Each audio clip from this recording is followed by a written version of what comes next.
Hi, I'm Jim Burtonwood. I'm the lead specialist doctor here at St Michael's Hospice Hereford. Now, you might have recently seen the BBC documentary Better Off Dead, presented by the actress Liz Carr.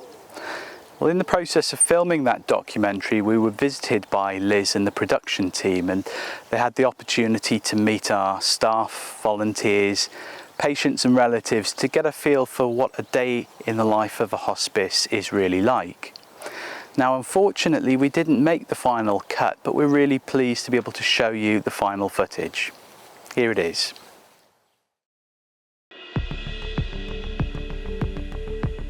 You may not know this, but in a league table, there is one where the UK is at the top. Palliative care. World leaders in palliative care. This is largely thanks to the UK's thriving hospice movement, which was started in the 1960s to care for the terminally ill. We've come a long way since then, so I've come to St Michael's Hospice in Hereford to find out what modern palliative care involves. The clinical director is Dr. Jim Burtonwood.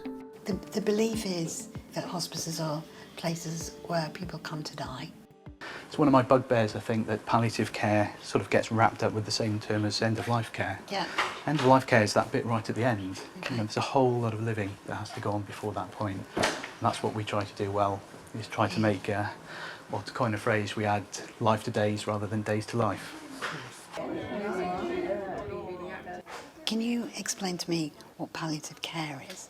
It's a way of caring for people who have a potentially life-limiting illness. We put the patient very much at the centre. In a way, palliative care looks like what the patient wants it to look like. It's very much geared towards a person's individual wishes. So it's a kind of a what's best for them by their own choice, I guess. Absolutely.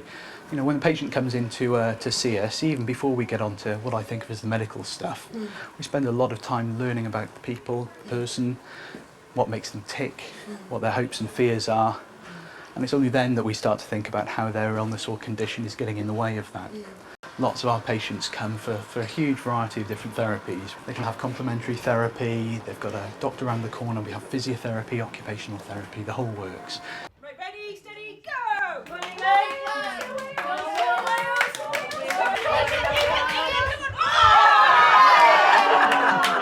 The term that I get from my patients, perhaps when they come across from the hospital, is they've been told there's nothing more that we can do. And you know, that couldn't be further from the truth. There's lots that we can do. If there's pain, we can treat pain. If there's breathlessness, fear, anxiety, spiritual or psychological distress, we tackle all of that. About half of our patients actually go home from here. Which I didn't expect to hear. No. That at all. Lots of people don't. And you know, it just goes to show that actually good quality care, wherever it comes from, is beneficial for people. Go!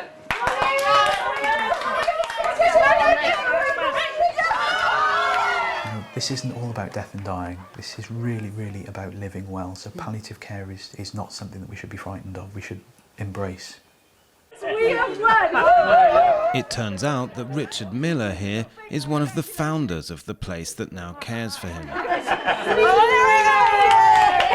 So you were part of setting it up, and now you're here as somebody using the services. As my own health needs changed, so I became a patient. So I've seen it from both sides, and I've been an inpatient in here. How often do you come here? I come here every week.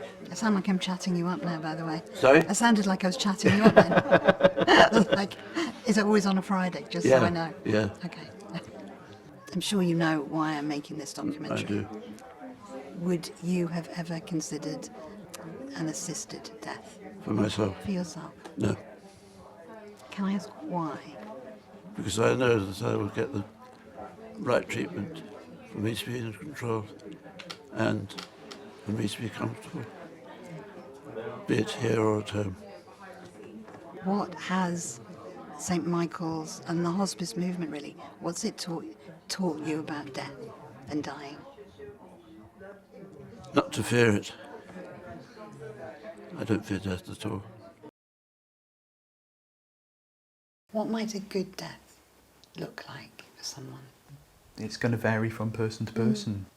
Not so long ago, we had a farmer whose dying wish was for his prize bull to come into the hospice. So we had one out there on the veranda, and for him that was his idea of a good death. For some people, it's to have their family and friends.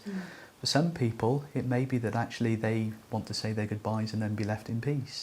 I think the vast majority of the time we can make a positive impact. It may be that actually we might not be able to get things perfect, but part of our priority is trying to identify exactly what a good death would look like to that person. Kevin and Zinnia have both experienced the personalised care the hospice gave to their loved ones.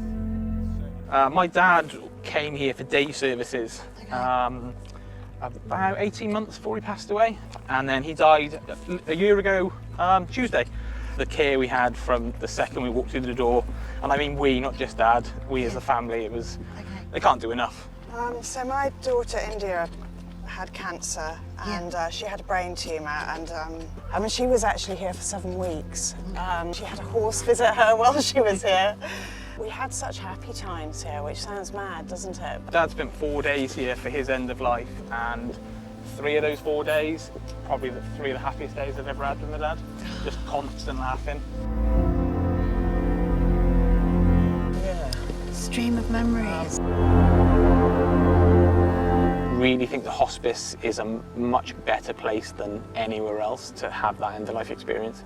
Is they will do whatever they feel will work and make you comfortable. Dad really didn't want to die at home because my mum has to still live there, and so when he got the chance to come here, it was an absolute, it was lovely. We couldn't have asked for more.